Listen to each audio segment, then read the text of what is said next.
We have to apologize this morning. We're under difficulties. I have had a strep throat for the last week. So the lecture will continue until the voice goes out, and that will be the end for the morning. In the meantime, I'd like to also announce what I would normally announce at the end, not knowing when the end will arrive. Namely, that my wife is with the Veritat Foundation is meeting here this afternoon at 1:30 to play a videotape that she made in Masonic Temple in Sabona last week, 10 days ago. So the public is invited. Now this morning we have a good subject. I'm sorry. I've asked to have the public address system as raised as much as possible. I hope you can hear. Have you been able to hear us up so far? Yes. One hand went up in the back. That one heard. Well, anyway, we have a very intriguing subject, one that has a tremendous foundation in comparative religion and in comparative philosophy. As we realize, the doctrine of reincarnation was not part of the equipment of the Western thinker in ancient times. It apparently originated in the Trans-Himavat in northern India and gradually drifted southward through most of Asia, finally into Egypt and Greece, and now into the Western Hemisphere. Actually, the doctrine of metempsychosis was comparatively recent in its Western acceptance. Up to the time of Homer, the Greeks had no sense of an afterlife. They had no idea of what was going to happen to the human soul after death.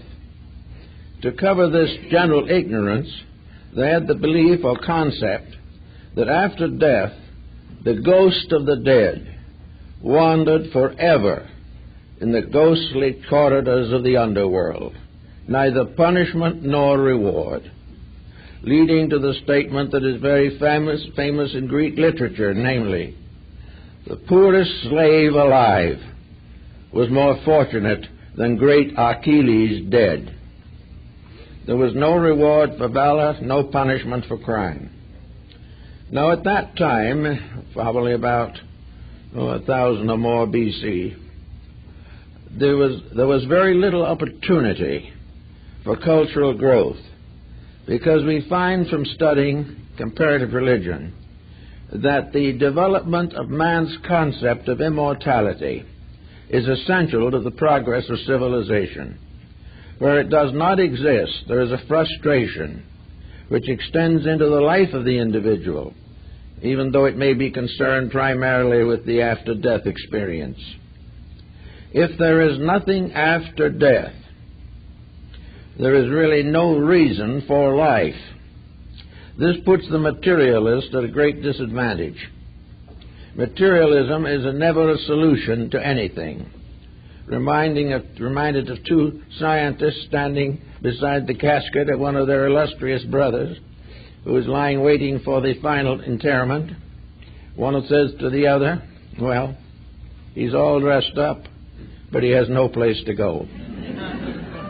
And this has been the frustration of materialism. No matter how wealthy a person becomes, how much power he attains, how popular he is, how deep an impression he may leave upon society, what does it all mean if it ends in nothing for him? He will not even be able to remember that he was fortunate or unfortunate. This may be a relief for few, but for the most is a great disillusionment. So until there was some concept of life after death, there was really no way of building a moral or ethical code of life. And Europe was comparatively late in coming into this realization. For Western Europe was still in a barbaric condition, probably still dwelling in caves, while the Chinese were writing libraries. The reason for this was that the flow of the cultural life moved northward from the Himavat, down across the plateaus of India, finally along caravan routes to every other part of Europe and Asia. And along the caravan routes with the merchants came the philosophies of the East. The first in the West to really take on the problem seriously was Pythagoras of Samos. Pythagoras visited India, studied there, and is known in India even now as the Ionian master. He received much of the esoteric lore of India, all that they felt could be imparted to a stranger. And among other ideas that he gained there was this ideal, or this principle, of personal immortality. Now, even in Greece, of course, after this revelation, which came about 600 BC, there was a division of opinion, just as there is here. And for a long time, this difference of opinion was never reconciled. In the beginning, the Greek culture was such that the Pythagoreans had to keep their knowledge of Eastern mysticism to themselves. They had to form secret assemblies for its perpetuation, for it was contrary then to the prevailing tempo of the time. So the doctrine of reincarnation, while it was taught by Pythagoras, was carefully veiled and not generally acknowledged to the average person. At the time of Plato, of course, he places into the mouth of Socrates the concepts that motivated this great Athenian as he drank the hemlock to die in Athens. Socrates was not executed for a crime. He was executed because he refused to pay a small fine by admitting that he was guilty of anything. So he chose death to paying the fine. And while his disciples were gathered about him, he said, "Don't worry too much. I'm really getting the better part of the deal. I, the convicted, am going to leave here very shortly now. But those who convicted me must suffer with material existence for a number of years to come." In other words, Socrates felt that he was out of a bad bargain. At that time also, he said, there is only two possible answers to life after death. He said, either I go to sleep forever, and there is no more Socrates, not even a dream, not a nightmare, not a shadow. I am no more. Or else, I do not go to sleep forever. And when I get to the other side of life, I find myself in another universe. A universe I have sought for years to study here. But actually, one can never know till they get where it is. And the other side, if there is something after death, I may find answers to the great questions I have sought all my life, not only concerning myself, but the common good. Now, this was the way the Greeks took the situation at that time. Now, in Asia, where reincarnation was generally accepted at a much earlier date, we find a careful consideration of the elements involving this doctrine. And as it descended through the Iranian-Aryan migrations, it mingled its own beliefs with a whole group of folklores and folk religions all over the world. And it became a fixture added to something else. A good example of that, of course, is Christianity. Up to a comparatively recent date, Christianity gave no consideration to the possibility of reincarnation. It was contrary to all the beliefs. And then gradually a certain group of people began to make a wedge and inserted this doctrine without taking away any of the essentials of their previous beliefs. So we find gradually evidence also in the Scriptures that this belief in reincarnation had reached the Near East and North Africa, certainly as early as the time of Alexandria, but was not generally discussed, and every effort was made to prevent its dissemination by the rise of the early church. So we had the doctrine held in secret, a doctrine believed by a few, sworn to discretion, for fear of bringing upon themselves a tremendous persecution. Now, why would anyone want to persecute a person for believing in immortality? Well, there are possibilities in many ways, especially the doctrine of reincarnation, because it interfered with the rather simple but inadequate doctrine of heaven and hell. It was no longer a case where the good went to heaven and the bad went to hell. For in this case it was decided that among human beings there were very few worthy of either termination. They actually were somewhere in a middle distance, too bad to go to heaven, too good to go to hell. Something had to happen to them. And the answer gradually emerged from the Greeks and later from other European sources, and also from the mystery societies that originated in Asia, that actually the only place where an individual could fulfill his destiny is here where he started it. What is the solution to a life that is cut down in the midst of its action? The criminal is killed or kills himself to escape the consequences of his own misdeeds. The virtuous individual dies among his relatives and the hopes for a better life to come. But all of these circumstances are depending upon something else. Where from here? What happens after it's all over here? Well, if there is an evolutionary plan, if there is an educational system in the divine consciousness, if we are here for a purpose, if we were fashioned for a reason, if it was intended that we accomplish something, the plan didn't work very well. The individual suddenly finds that he came without knowing why, and he goes not knowing where. In the meantime, he has made some mistakes, gained a little intelligence, had made a few conscious corrections of his own nature, and developed a few new moral improprieties, and all this he suddenly lies down and departs. What happens to all that is inside of him? What happens to Socrates when the body goes?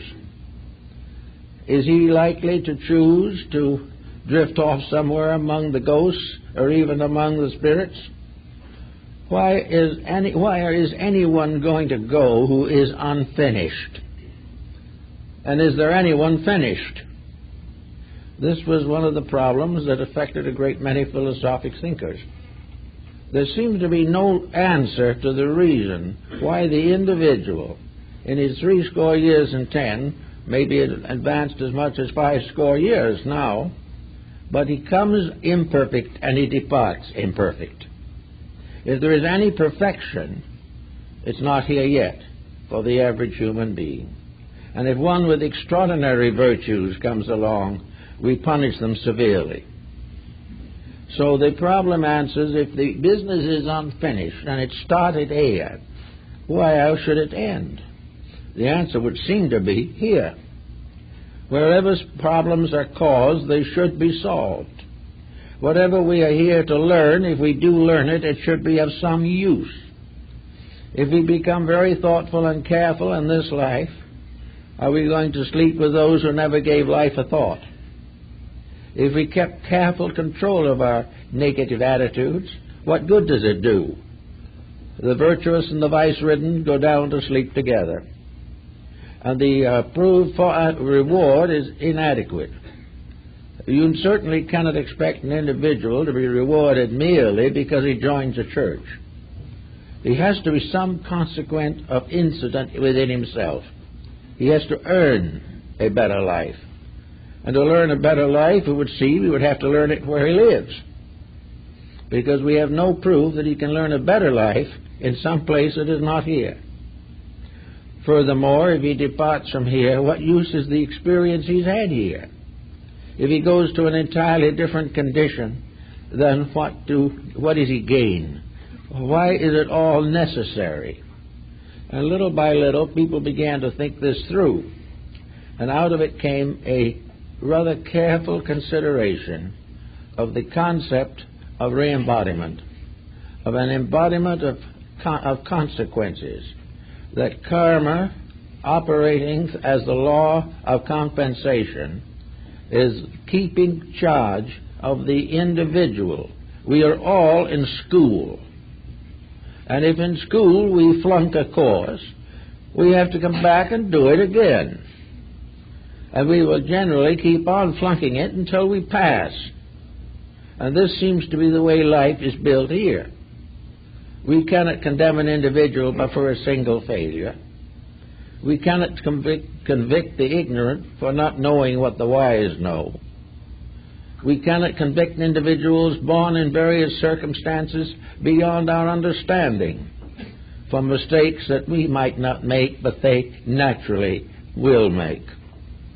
So out of it all, it seems that the only answer is to come back and finish the business where it started. This being considered reasonable, where do we go to get more information on the subject? Well, probably the best place to go for it is the place it came from, and that is the great stream of tradition that has descended from the mysteries of the past and worked its way across the world for nearly 1 million years. A tremendous concept of existence. Now, this main stream, of course, had to mingle with all the local folklore, folk religions, local beliefs, the magic and taboos of primitive peoples, the speculations of sophisticates. All these had to be included among those who needed this doctrine. And so the processes of filtrating it into the life of modern man has been, for the most part, benevolent and successful. So it comes to the more immediate moral consequence. The individual today, we all know, is a compound creature. He consists not only of a body, but of a mind, a soul, a consciousness, a spirit. There is something inside of him that is more than the body. Now, when that something inside of the individual departs therefrom, we have no reason to assume that life dies because the body does. We know that there are various circumstances that moderate bodily survival. In this material world, the pressures of circumstance, especially from the outside, or reactions to circumstances from the inside, make it virtually impossible for the physical body to endure indefinitely. It is worn out by the frictions of physical relationships. It is worn out by the pressures of wars, disasters, plagues, poverty, crime. The whole material world gradually wears out, but for the individual. But there is no reason to assume that the life in the individual dies with the body. If the life dies with the body, we have a total zero for everything. There is nothing more, nothing less. Whatever we did learn is meaningless. Whatever we should have learned is meaningless. And there is no chance to improve the situation. But with the doctrine of reincarnation or rebirth, we discover or decide that the human being divides essentially in two parts. That part which is mortal and that part which is immortal.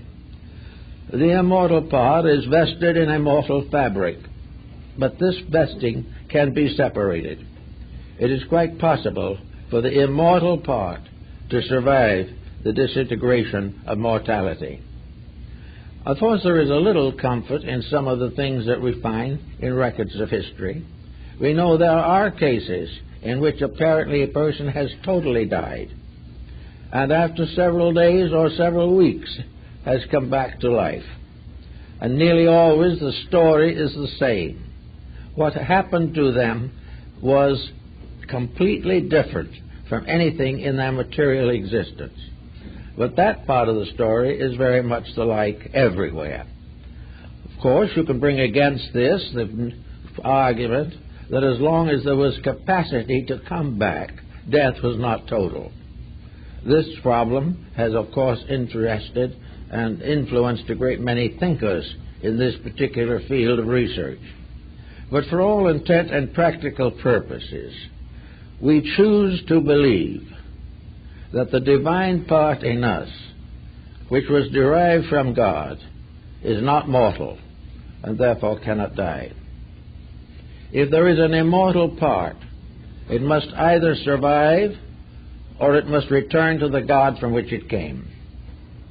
The individual cannot, with a clear conscience, assume that the spiritual values, the divine principles that exist in nature and in himself cease utterly, and that the labor of creating a human being, the most elaborate structure nature has ever been able to create among mortal things, that this is to be disintegrated after a relatively short time, and not a vestige remains.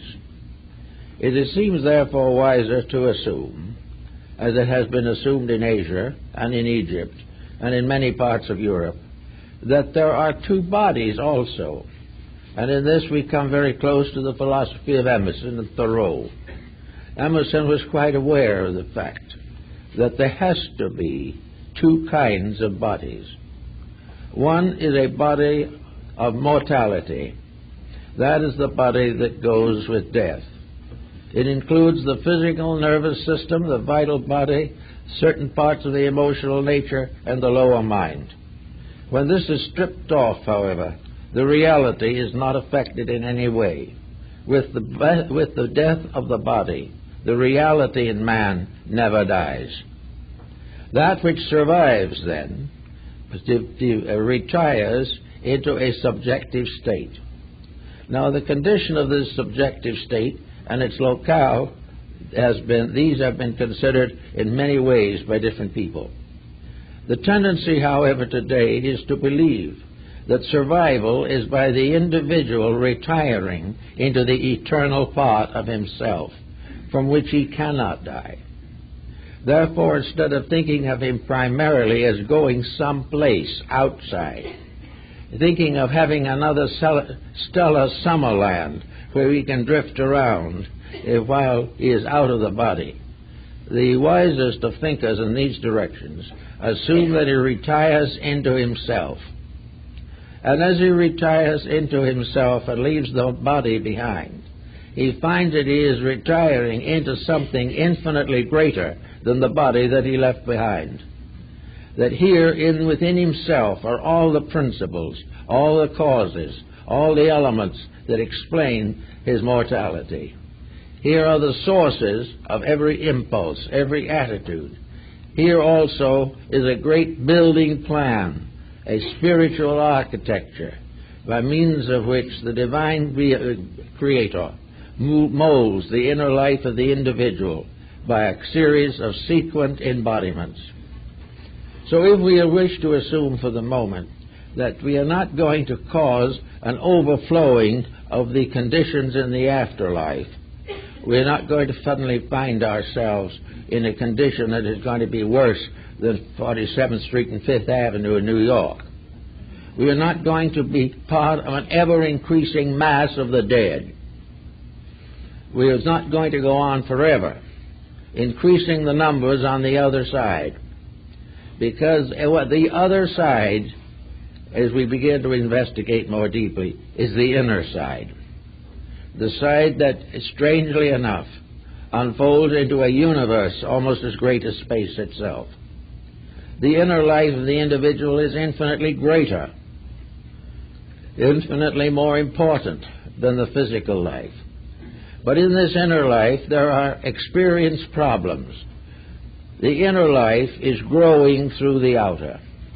It is growing in the sense it is transforming potentials into potencies.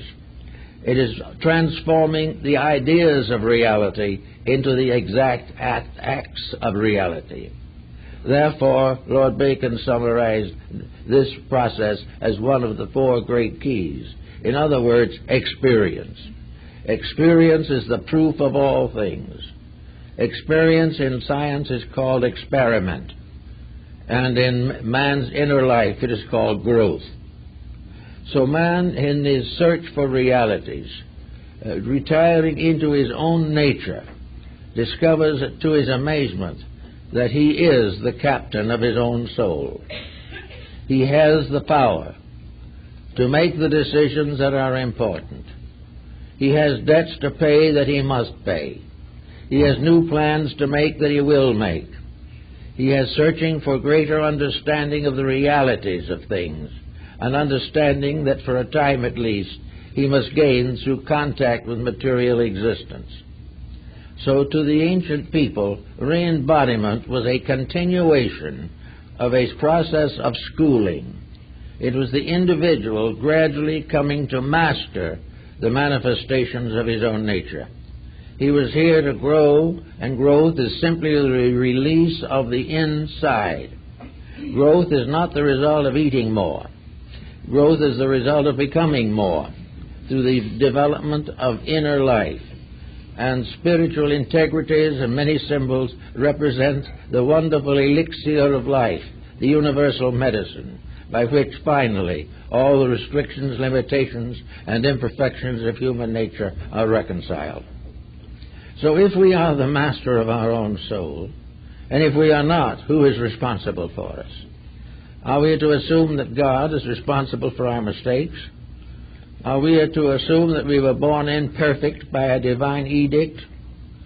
Do we wish to assume that there is no guidance to prevent us from going wrong whenever weakness of temperament steps in? The answer is no. It is much more complicated than that, and yet infinitely simple. The whole problem is to become gradually, happily adjusted to the inner life. The individual must gradually know that the sole purpose is the soul, and that in this realization he gradually enters into communion with the greatest part of his self. So having this thought in the base of his mind, he begins to recognize that it may be covered by various veils for a long time, but whatever it is and wherever it is, it will be always the gradual release of the inner through the outer. If this release is too fast, it will destroy the outer. A great many people trying to do metaphysical exercises for development develop rates of vibration that destroy their lives, giving them sickness and mental and emotional imbalance. You have to grow naturally. Growth is something that physically is a biological process, and metaphysically is a psychological process. But it is something that has to develop quietly, and it is something that has to be supported by a greater and greater insight and understanding of the circumstances involved in the life pattern of every living thing. If the inner life grows naturally, it means that the person is developing the integrities that will make possible the release of the inner life. Now, these integrities are covered by such disciplines as the Ten Commandments, or the 8 Commandments of Buddhism for temporal persons, or for the words of Christ, or for the teachings of Muhammad. All of these teachings of a moral and ethical nature are intended to enrich the individual's realization of universal truths. If he keeps the Ten Commandments, the lower part of his life becomes purified, redeemed, and regenerated. The more perfectly he lives here, the more he keeps the rules, the more the soul inside is able to move outward. Therefore, moral integrities have as their basis the conduct of the individual, and as their consequences, the release of the inner life. Now, if the release of the inner life starts fairly well, we know that in the midst of it we're going to be cut down. War comes, pestilences hit us, earthquakes destroy things, famines, all these things, and wherever else fails, disease and sickness move in. There seems to be no way to perpetuate the body beyond a certain point. The actual fact seems to be, at least, that when the inner life realizes that the inner life's needs are no longer possible to the body, then the inner life begins to retire from the body. When this is in a normal and natural way, it is not a great disaster. But to those who have not produced or not understood or have not an inner life to strengthen them. All things that are unpleasant are disasters. So after having come to this point, we will say for the moment that a soul, a being, has gone into the other life and is more or less faced by the intricate machinery of its own morality. The individual begins to understand the relationship between a divine reality and a human unreality. The entity begins to realize a little bit of why it was born in the body it has just left behind. It was born because of unfinished business. It was born because it has not outgrown the restrictions which are imposed upon mortal creatures. Therefore, in a period when gradually the lower vehicles of embodiment are dispensed, gradually, little by little, the vital body is returned to the vital fountains of life. The emotional body returns to the emotional realms from which the substance of which all such bodies are fashioned. And the mental body disintegrates or vanishes back into the universal mind. That which is left, however, is soul awareness. Then, perhaps for the first time in a cycle of embodiment, the inner life and the outer life have a strange kind of meaning. Before the ego, personal self, fades away, it becomes suddenly aware of the reason for itself. It suddenly becomes aware of the destiny for which it was intended. And in that vision, which arises from internal recollection rather than from external preachments, the individual suddenly realizes his place in the plan. He knows why he went through what he did go through. He knows why there is more yet to be done. Now, in the very primitive eras of our evolution, and among the less evolved people even now, this after-death circumstance is considerably shortened. It is very little to be used for rational purposes. The individual is a child, like a school child who died before it got out of kindergarten. Therefore, a great deal of the material with which the more evolved person has to deal with does not confront this other individual. But he is not considered, nor is he impoverished for lack of it. He is part of the same cycle, but the winds are tempered to the shorn lamb. That which the individual does not know and cannot know, he is not held responsible for. But he is also on the same ladder, gradually climbing, gradually rising day by day. And we see how vital this is today in our world affairs. We are living in a world now that is filled with pain. It is filled with all kinds of perversities, exiles, victims, prisoners, martyrs. These are all common things. And yet in the great plan of things, there cannot be any real evil. All these things are part of a karmic reaction upon body. But the life locked within that body is immortal, eternal, and inevitably destined to be perfect. And that is just as true of the most humble, helpless, hungered, dying human being as it is of the greatest sage. And it is sometimes more true of those who in simple ways have done the best they could than the more advanced ones who have constantly compromised their convictions for the benefits of profit. But back now into the pattern. Here the individual faces his life. He sees, as is sometimes reported of the dying person in the ocean, that in a moment his whole life passes before his eyes while he is drowning.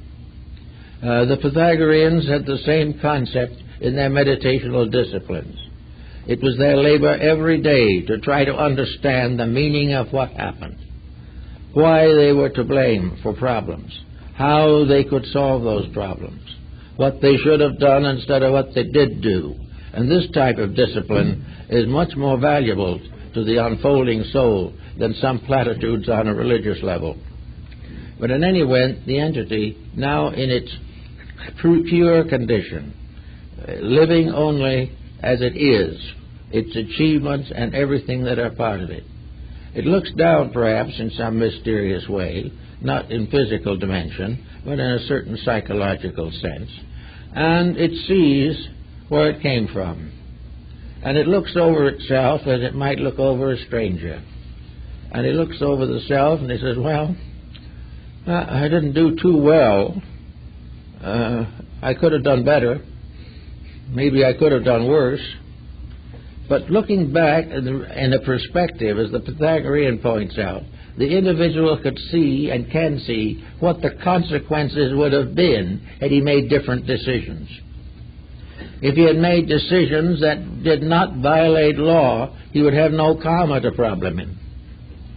If he had made those growth emotions that nature intended, he would then move into the next higher step painlessly and without inconvenience. But every good thing has to struggle for life in this world, and corruption seems to be the favorite. But so this under higher thinking, the individual begins to contemplate his future existence. So, according to the old teachings, the little souls do not contemplate. They take what comes next, because it is the only thing they can do.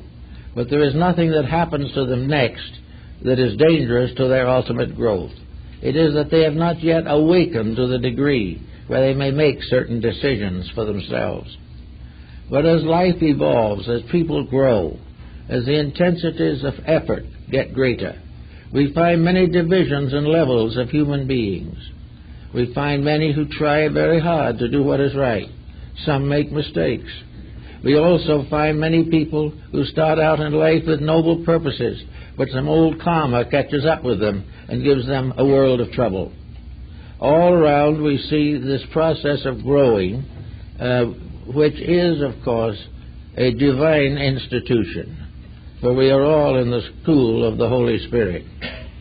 And having come to certain decisions, and having achieved at certain levels, and having advanced certain special forms of knowledge, as in law, or in medicine, or architecture, music, all these things, the entity, the subjective part of the individual that did not die with the body, begins to realize that there are things that it needs to do. And it needs to do them to take care of old business, and it needs to do them to advance new business that is appropriate and necessary. Gradually, the entity itself becomes aware of its own place in the law of rebirth and karma. And having attained to this degree, there is an increasing privilege of the entity, or the soul itself, to employ its own energies to help this being to select a proper destiny. So if the individual has a bad karmic lesson, he might be an individual who avoided the karma from this, or perhaps died and affected this release and thought it was over. But it wasn't. It's never over till the debt is paid. But he looks and he says, well, that looks like it's a little unfinished business that is going to hold me back. That will always be there till I solve it. I had a grudge against Jones. I'll always have that grudge until I stop grudging. He also says, I always work too hard for profit and not enough for principle. It's about time to take these changes. Another says, I was selfish. I sacrificed the love of my family to some gain for myself. I owe my family a debt. And little by little, the entity can choose, and often does choose, at least part of the burden it is going to carry the next time it comes. Now, when it gets back in the body and faces what it chose, it may not be very happy about it. It is already no longer clear. It no longer sees everything. It is all covered and murky now, and there's nothing but an unpleasant situation. Now, again, that situation may be too much. The individual may not be able to face it, so he evades it again. But even if he evades it 99 times, he will ultimately have to pay it. On the other hand, he will begin to learn that the things he does well have a great importance. We must realize in karma that it is not all punishment. It is consequence. It is reward. It is that which is the natural result of things done. A great deal of karma is very beautiful. We all have wonderful experiences which are the result of having earned them. Salvation must be earned. The Arabian Nights says happiness must be earned. In everything in life, the good must be earned. And we are always earning. But if we earn good, we are happy. If we earn evil, we are punished. But in every case, the earning is equal by what is earned. So if we have the right to say, we can say, well, I did pretty well in that last life, and looking back over half a dozen more, I did fairly well. Well, I was respectable. But there were things that I never could see straight. And one of these, and they all caused me to break up my home without realizing what I was doing. I thought I was right, but from this larger perspective, I see that I wasn't right. Well, I guess I'd better put another home on my list and try this time to do it right. So those who have reached a certain degree of growth have the privilege of a certain amount of selection in the things which they're going to do next. They have reached the point in their own development, however, by that time, that will not permit them to keep on to choosing only what they like. They will choose what is next. And why, as a result of choosing what is next, they come back here in a very mixed condition. And the society as we know it and see it here today is a consequence from such a situation. We are here, we do not know why. Situations arise, we do not know why. We either do something with them or we fumble them badly, do not know why. And so it goes on until the next embodiment. But it is all in the end going to result in an individual who has become capable of universal experience, who has become capable of universal wisdom, and under so conditions becomes gradually and inevitably one of the great teachers of humanity, and also later it becomes the foundation of new worlds that we know nothing of. But all of it is growth, and it is all circumscribed by divine love. There is no hate in it anywhere. There is no injustice. The courts of men may fall and fail, but the courts of heaven never fail. And what we sometimes feel to be a tough deal, and it will be a tough deal from the limited experience factor of objectivity. But if we are able to go inside, we will find that it is a proper deal. Now, it is not necessary to always wait for the next embodiment to solve some of these problems that are still obscure. The only way to solve an outside problem is to go inside. Brute force and argument does nothing.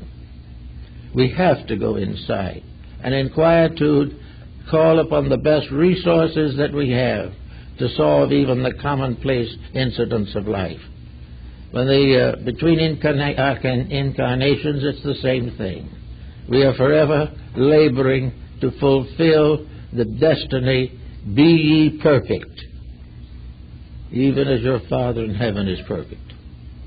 We have to do this because it is perfection only that is safe, not only for the individual but for society. All things must do it right or troubles will never end.